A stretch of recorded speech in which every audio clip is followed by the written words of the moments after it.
Well, good afternoon and happy Saturday to you. Dr. Preston Ray Winfrey here, and what a delight it is for me to have this privilege another Saturday afternoon. How on this Saturday are you? I hope that you've had a great week, a great day, and I hope that you've been busy enough, but not so busy that you have not taken time to pray and do something good for someone other than yourself. You know, life really is like a wheel. What goes around, it comes around. So it behooves us to do all the good we can while we can to who we can, because in essence, what you push out, what you put out, what you give out, it will find its way back to you.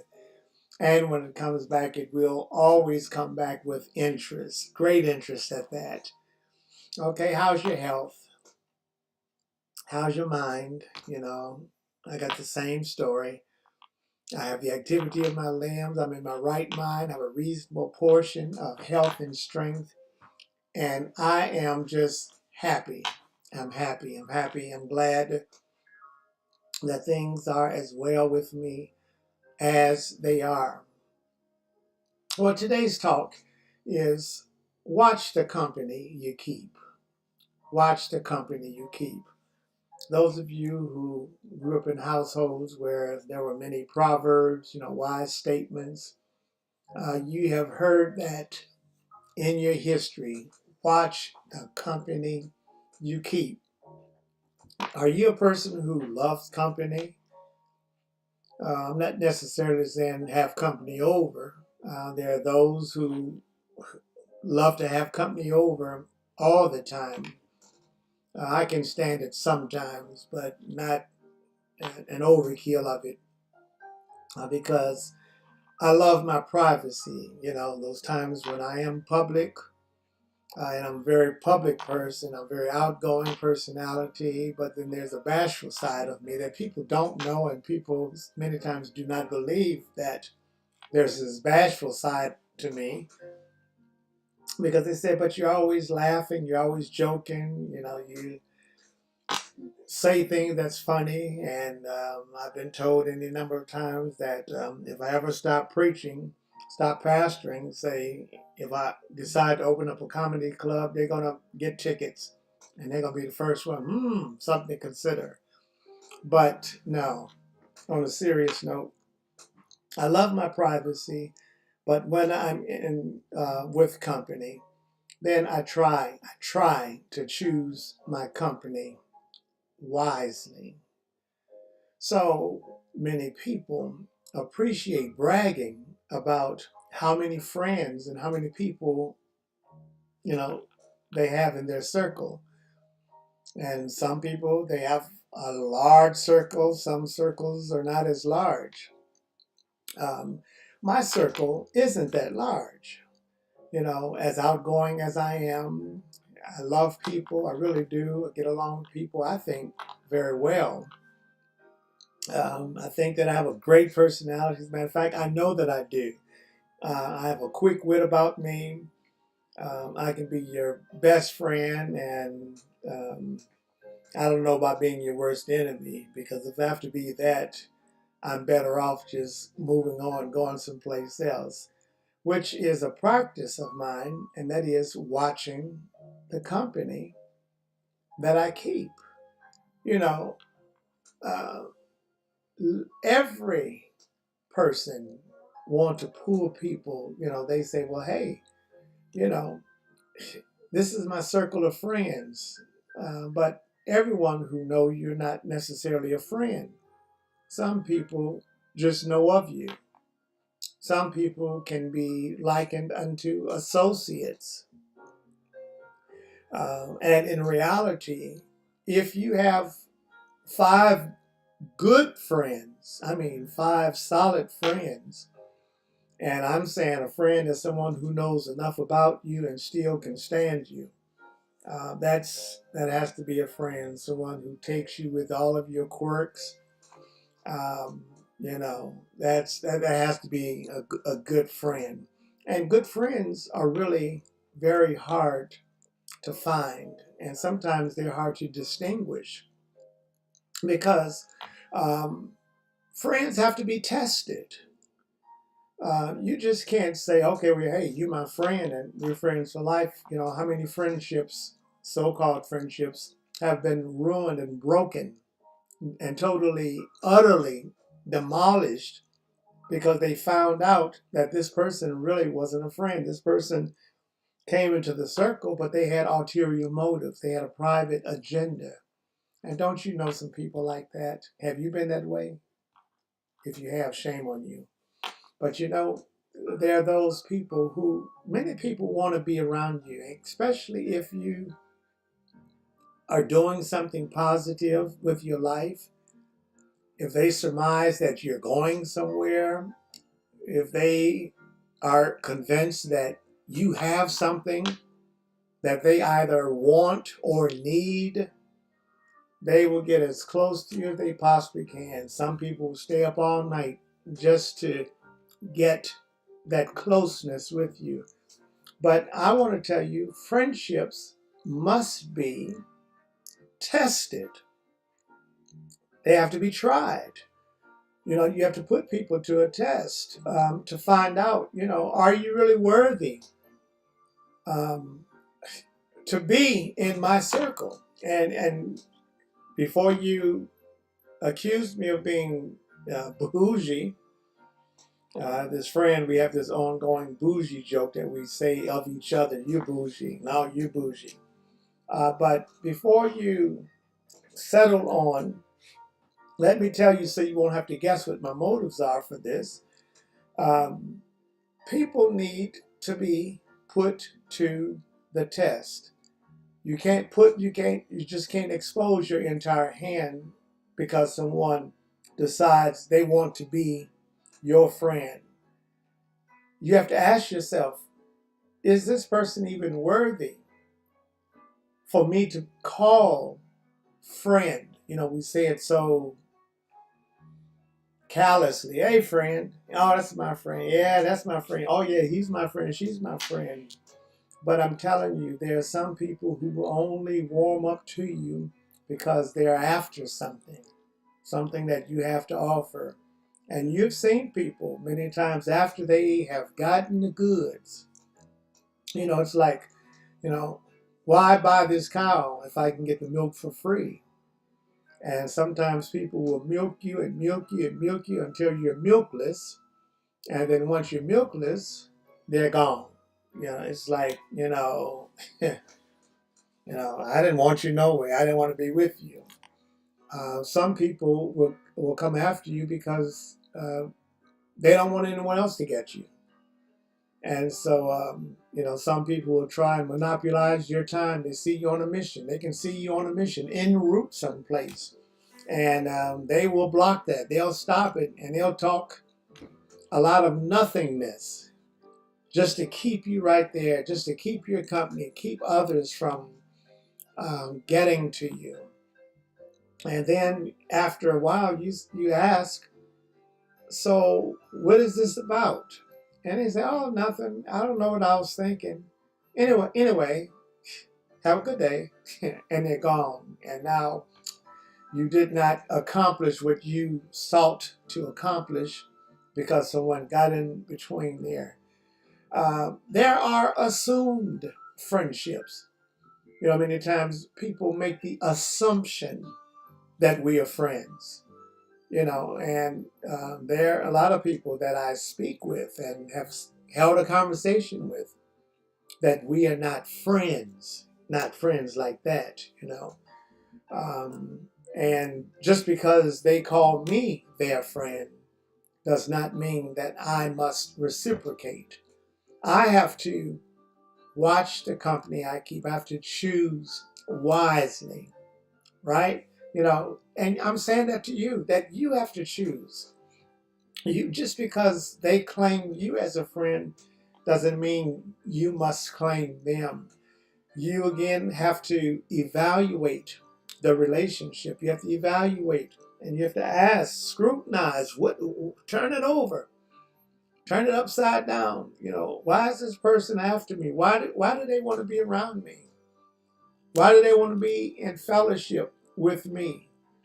Hate no one, love everyone, but I won't do lunch with everyone because my time is valuable. And perhaps what another person may hold um, dear and for their life and their lifestyle, it may not agree with who I am and where I'm going.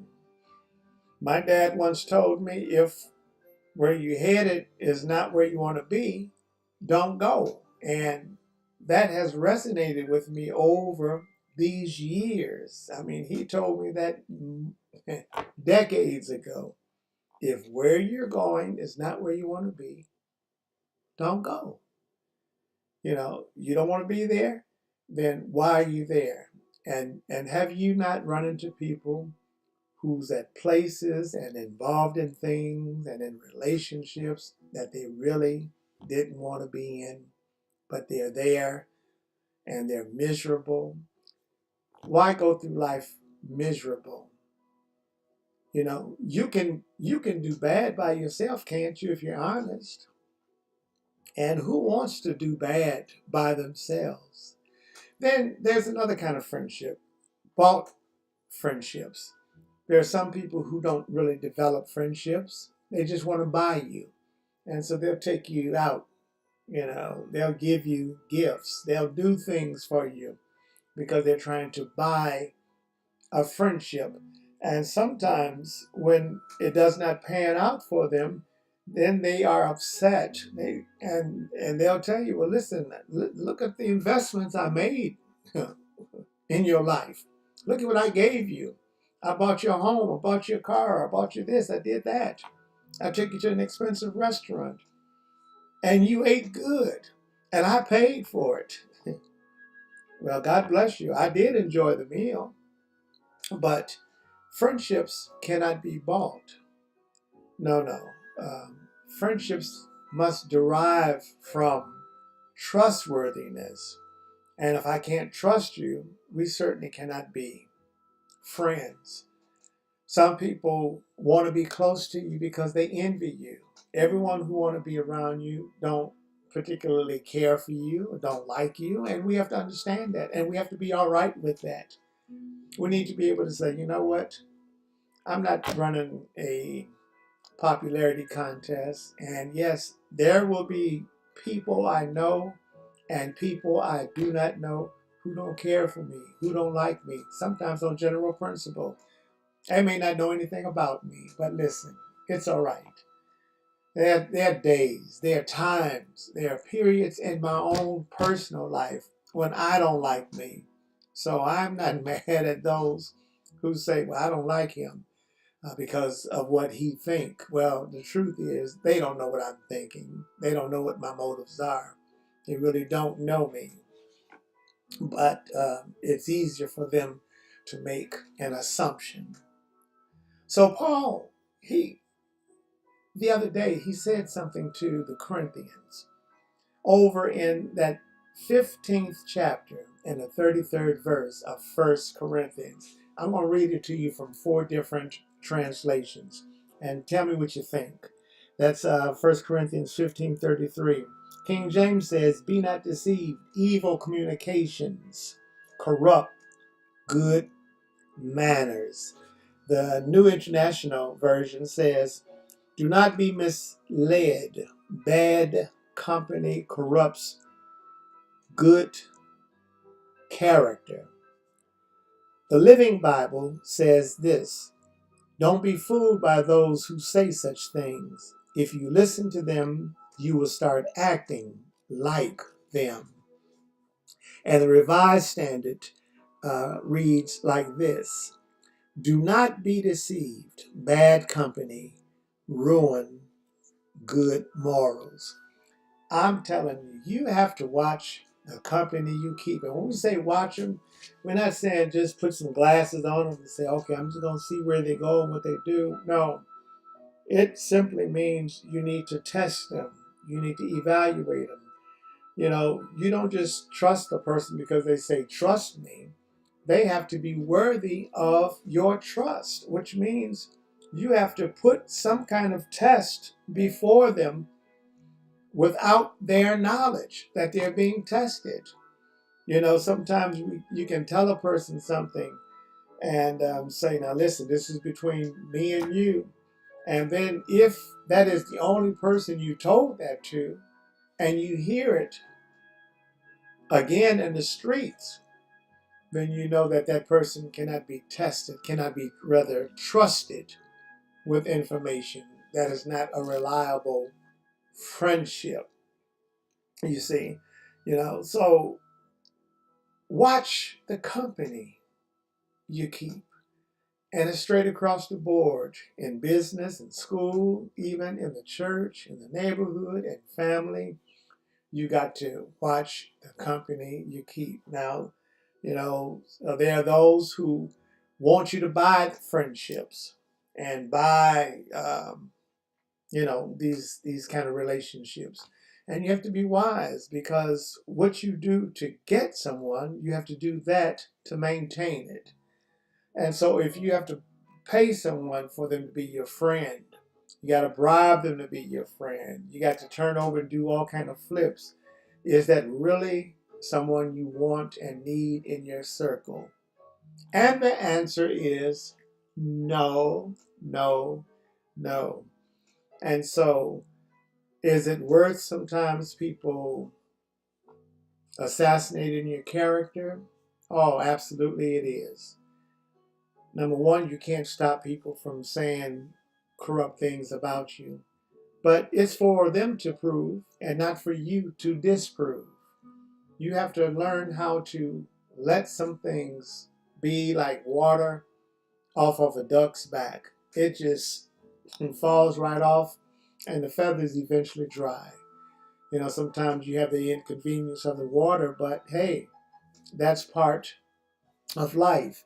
And so you have to, I, well, I'm not going to say you have to. I want to encourage you to follow my lead on this. I have learned how to be content with what I have. And don't you know, real friendships is like owning automobiles. The less you have, the less you have, but the more you have. The more vehicles you have, the more insurances you're going to have to pay. More maintenance bills you will have. And you can only drive one at a time. Watch the company you keep. Choose your company wisely. When someone gets in your circle, they become part of your company, they will know that they are blessed with a good relationship. And about those that choose to walk away, listen, get some sleep.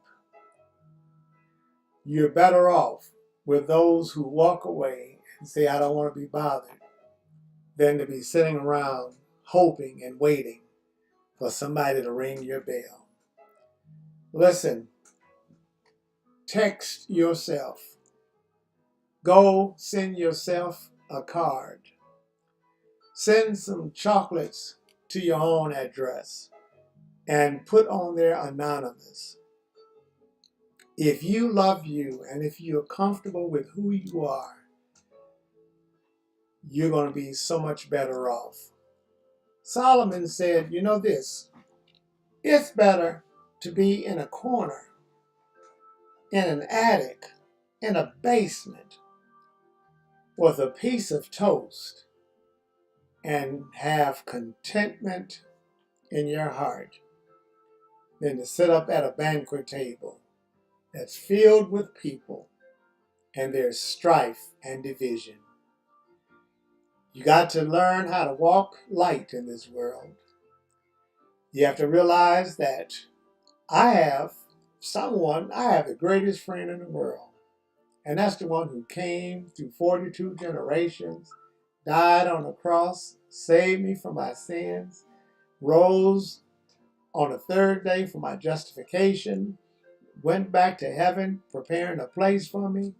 And one of these tremendous days, he's going to return for me and those who love him. He's going to come back for us. And what a glorious day that's going to be. So in the meantime, what am I doing? I'm making preparations. I'm watching the company that I keep. I'm making sure that the relationships I'm in are good relationships. And those that you have to chase, perhaps that's not the one that you need to be in a relationship with.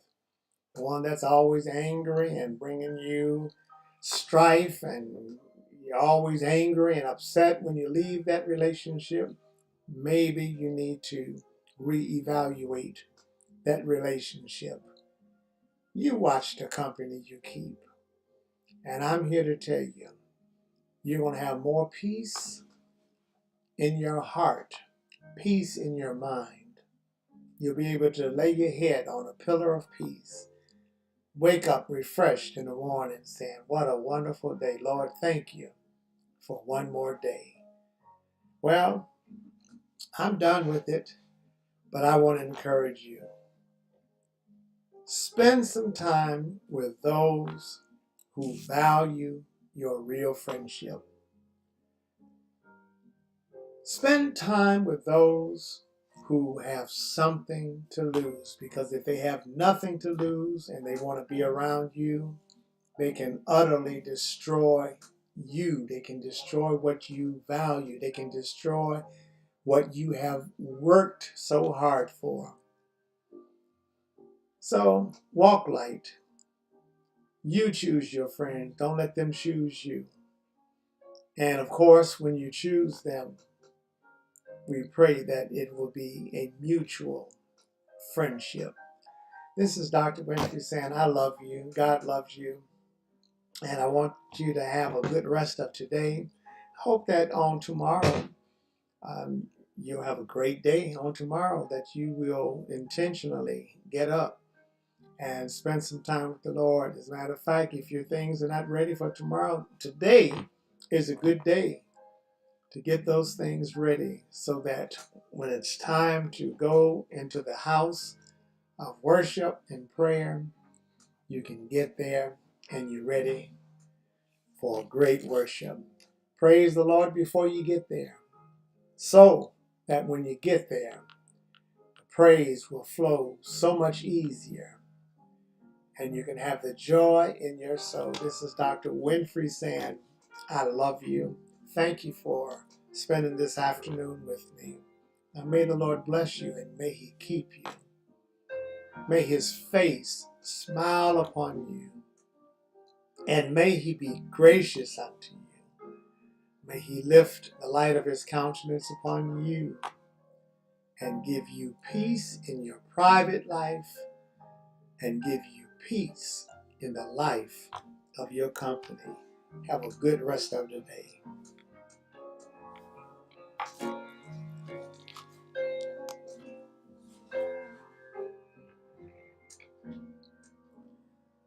And the joy.